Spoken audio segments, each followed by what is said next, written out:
أهلا يا أصحابي، ودلوقتي معادنا مع حكاية جديدة من حكايات نونو. النهاردة هنكمل مع بعض الحكاية الرابعة من سيرة النبي صلى الله عليه وسلم. والنهاردة هنتكلم عن حادثة غريبة قوي حصلت مع الرسول عليه الصلاة والسلام وهو صغير، وهي اسمها حادثة شق الصدر. في يوم من الأيام خرج النبي محمد صلى الله عليه وسلم وهو صغير ومعاه أخوه من الرضاعة ابن حليمة السعدية، وراحوا يلعبوا مع بعض، بس نسيوا ان هم ياخدوا الاكل معاهم.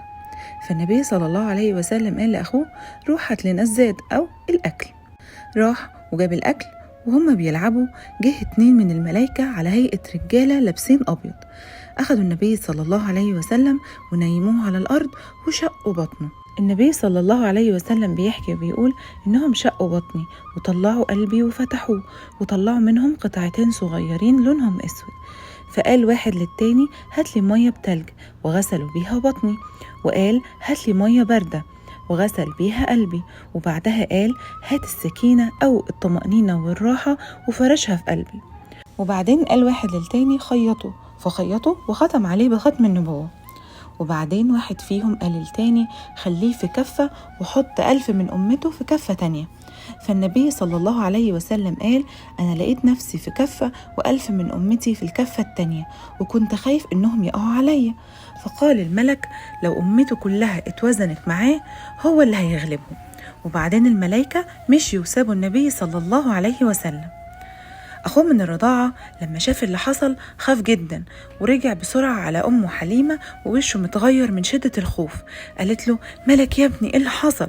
فحكى لها اللي شافه. قامت حليمة وزوجها بسرعة وهم خايفين جدا على النبي صلى الله عليه وسلم، وراحوا له لقوه واقف بس لونه متغير، ولما شافهم بدأ يبكي. أخدته حليمة في حضنها وسألته إيه اللي حصل لك يا محمد؟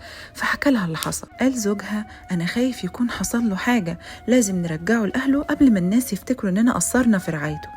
أخدوه ورجعوه لأمه آمنة، ولما شافتهم آمنة استغربت جدا وقالت لهم انتوا ايه اللي جابكوا بدري كده؟ انتوا كنتوا متمسكين بيه جدا. فقالت حليمة لا هو بس خلاص مدة الرضاعة وحبينا نرجعه قبل ما يحصل له أي مكروه. قالت آمنة أكيد حصل حاجة، قوليلي يا حليمة. فحكت لها اللي حصل. ساعتها ابتسمت آمنة أم النبي صلى الله عليه وسلم وقالت كلا والله أو لا والله، ربنا ما يعملش كده أبدا، ابني ده ليه شأن عظيم. هقول لكم ليه. أنا لما حملت بيه الحمل كان أخف وأسهل حاجة عليا، ولما ولدت خرج مني نور ملا الدنيا كلها، ولما وقع على الأرض ما وقعش زي باقي الأطفال، لكنه وقع ساند على إيديه ورافع راسه للسماء.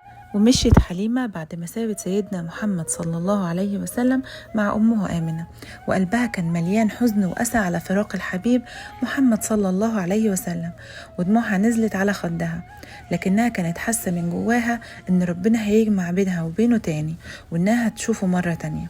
وبكده عرفنا حادثة شق الصدر يا أصحابي، واللي ربنا جهز بيها قلب النبي محمد صلى الله عليه وسلم من وهو صغير عشان يبقى أطهر وأعظم إنسان في الدنيا، ويكون قلبه بقى أطهر وأنقى قلب على الأرض.